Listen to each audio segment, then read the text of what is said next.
Bonjour à tous, c'est GameTensei, on se retrouve pour une nouvelle vidéo et aujourd'hui nous sommes sur Clash of Clans. Et oui, enfin, c'est le retour des vidéos sur Clash of Clans.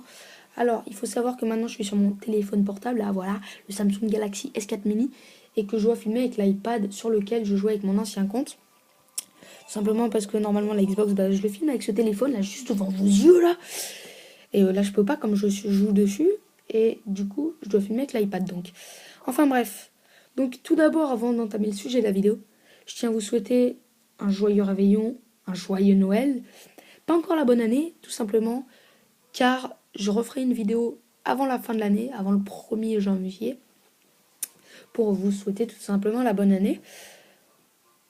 Sûrement sur un nouveau jeu, en plus ce sera la vidéo. Sûrement, ça dépendra de ce que je reçois pour Noël, je vous en dis pas plus.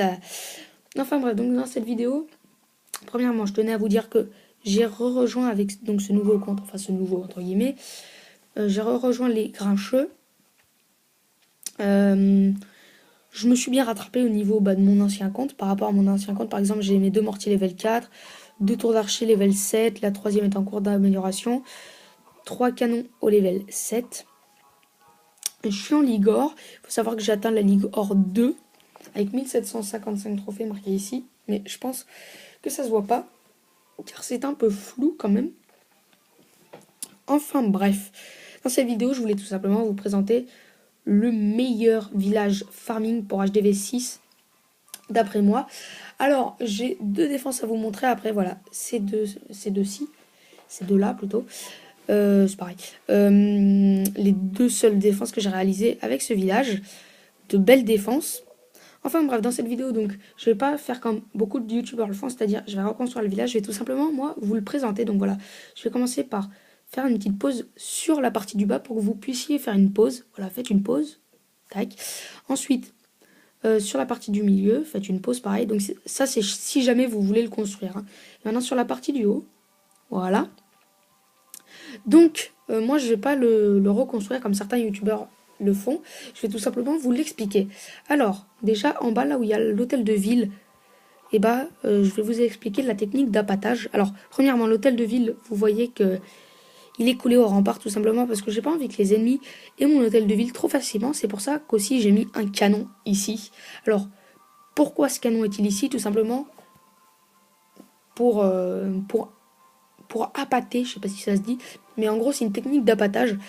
En gros, si vous voulez, si on va dans le mode éditeur, voilà, on voit une surface blanche comme ceci. C'est à partir de cette surface blanche, enfin après cette surface blanche, que les troupes ennemies peuvent spawn. Voilà, ils peuvent spawn qu'à partir de là.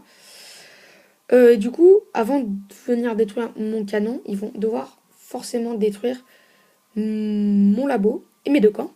Regardez, mon canon, avec sa portée, il va pouvoir détruire, enfin, il va pouvoir dégommer les troupes qui veulent détruire ces trois bâtiments. Donc voilà, après, aussi les décorations, voilà, je fais juste une petite parenthèse dessus. Elles servent pas que pour la déco, donc.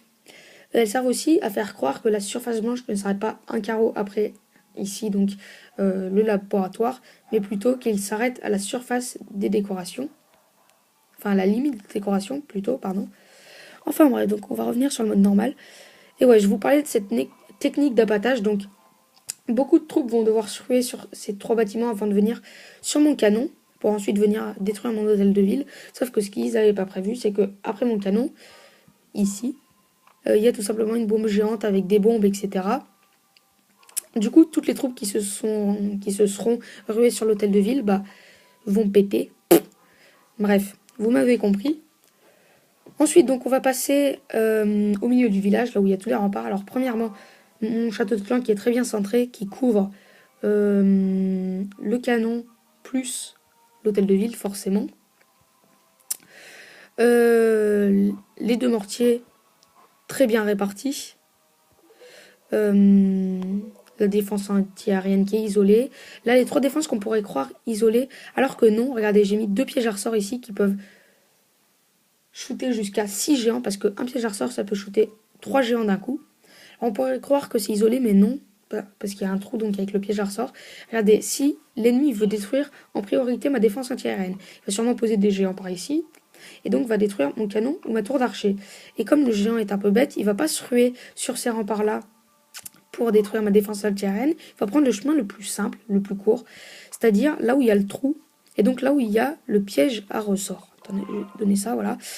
Et donc, les géants vont se faire bousiller la gueule. Hein. Il va perdre jusqu'à 6 géants, le mec. Et donc, ça va être bénéfique pour moi. Ça va beaucoup m'aider à vite dégager tous ces géants. Enfin bref, après donc, les mortiers qui sont bien centrés. Donc la défense anti-aérienne aussi, pareil, pardon. La tour d'archer qui couvre les 2 réserves. Et un peu de l'hôtel de ville. C'est pareil pour le mortier, donc des 2 côtés. Hein. Le seul point faible de ce village, c'est les 2 tours de sorciers qui sont d'après moi pas très bien centrés. Après, je veux pas les échanger par exemple avec la tour d'archer parce que je préfère que la tour d'archer couvre toute cette zone là avec les 2 réserves et hôtel de ville.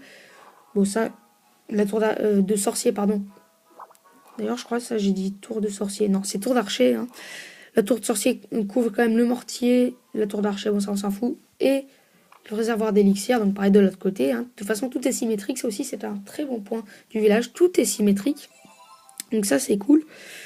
Donc je les ai espacés, les 2 défenses pour mettre un piège à ressort, mais bon, anti-RN juste là.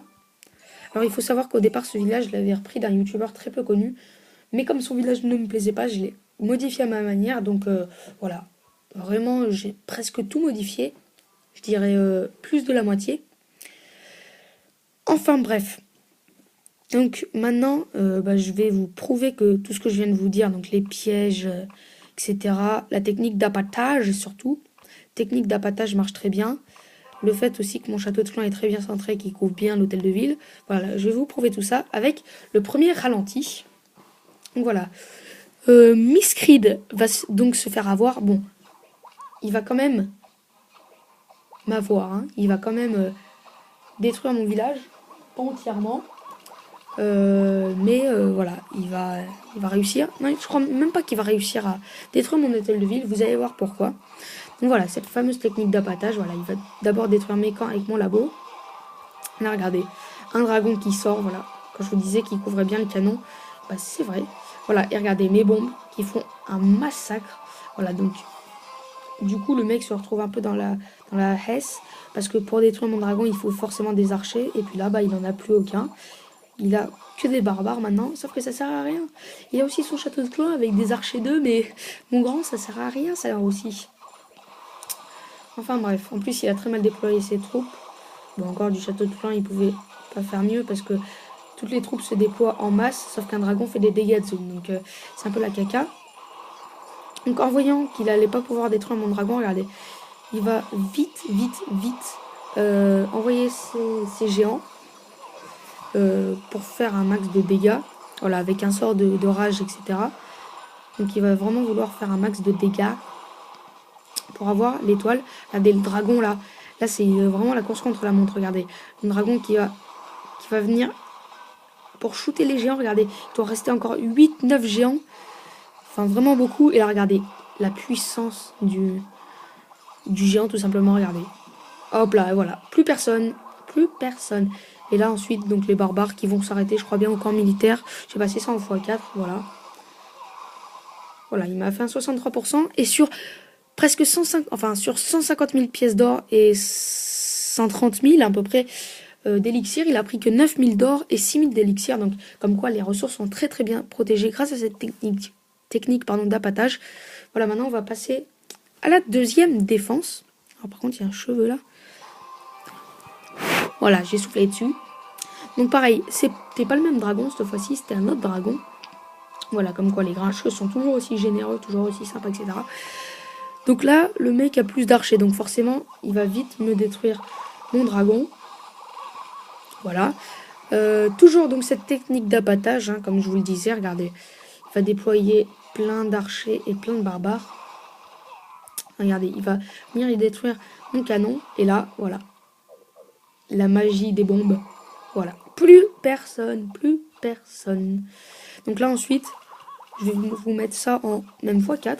Voilà, il va venir envoyer des archers qui lui restaient pour venir détruire tout simplement l'hôtel de ville.